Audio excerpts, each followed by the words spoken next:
Hey everyone, welcome back to another session with Kelsel's Arcade.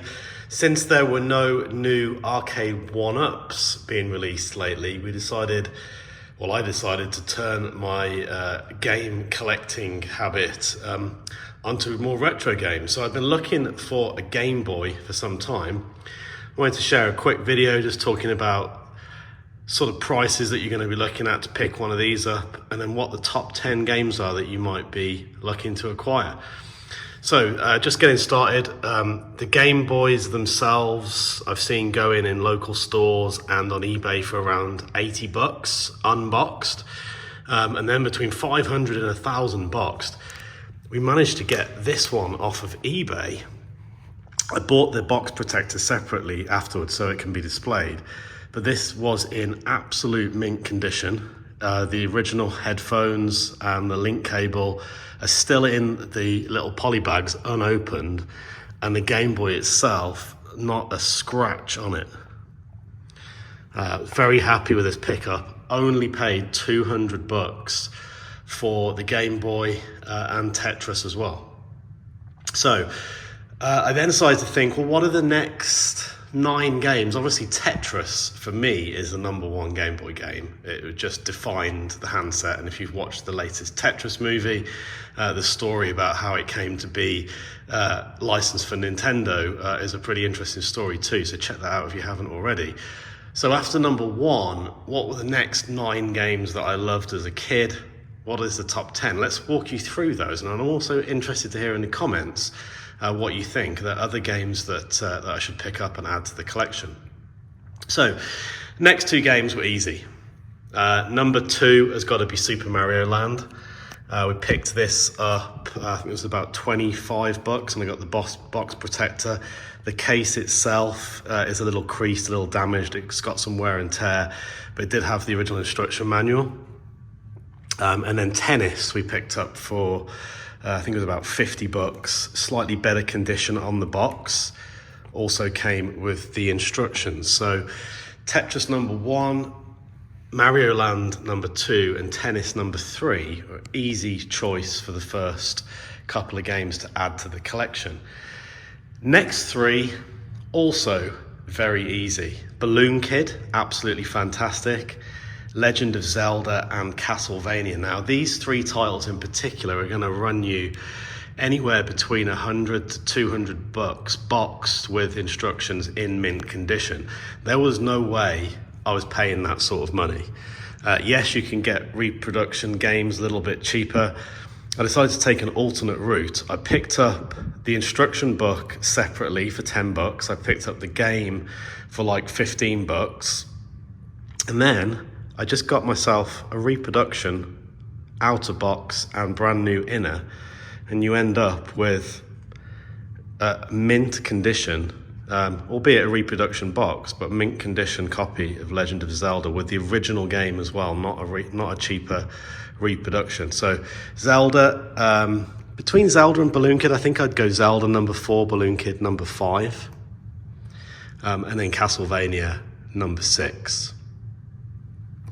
So there's your top 6. Then moving in to the next 3 was really hard. Now, these next 3 games that I've selected, you might think, well, they're not in the top 10, but you've got to take into account what you played as a kid and what brings back the nostalgia, not just if the game was any good.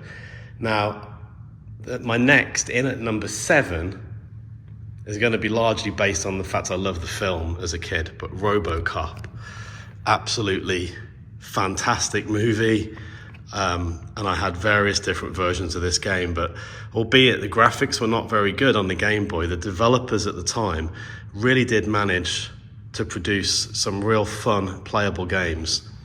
So that is my #7. Street Fighter 2, I absolutely love this on the Super Nintendo, so had to get it at that time on the Game Boy so I could play it while traveling. Again, it's not the best graphically. You could also play it on the Super Game Boy. It's got 2 buttons for punch and kick, but all the special moves are there. There's no sound. It's actually a really playable game. So that takes my #8 spot.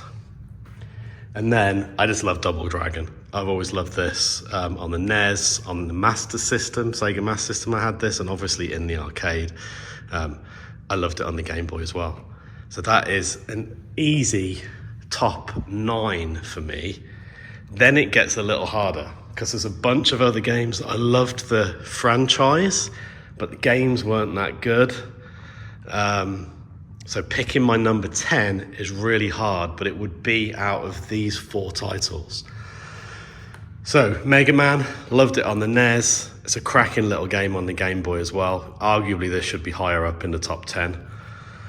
DuckTales, fantastic music on this game. It's a real fun little game. Turtles, Fall of the Foot Clan. Obviously not as good as Turtles Arcade, but again, they made the most out of the resources that they had on the Game Boy.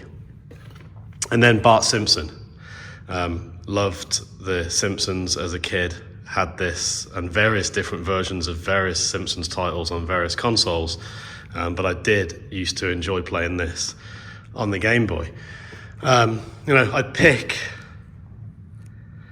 I guess it's an easy choice, actually, just thinking about it and talking through you guys. Mega Man has got to be in the top 10. It's a fantastic game. But these other 3, probably worth having in the collection as well. All of these 1, 2, 3, 4, 5, 6, 7, 8, 9, 10, all those 10 games there have all got brand new boxes, second-hand instructions and original game with the little case, so all in mint condition. Fantastic collectible items. But my top 10 is definitely Tetris, Mario, Tennis, Zelda, Balloon Kid, Castlevania, RoboCop, Street Fighter 2, Double Dragon, and Mega Man. Could possibly switch that round here, maybe move Mega Man up a bit in the top 10. But yeah, what did I miss? Are there other Game Boy games that I might have forgotten about? What would you have in your top 10? Let me know in the comments. Thank you very much for watching. If you like this kind of thing, please consider subscribing. We'll see you on the next one. Happy gaming!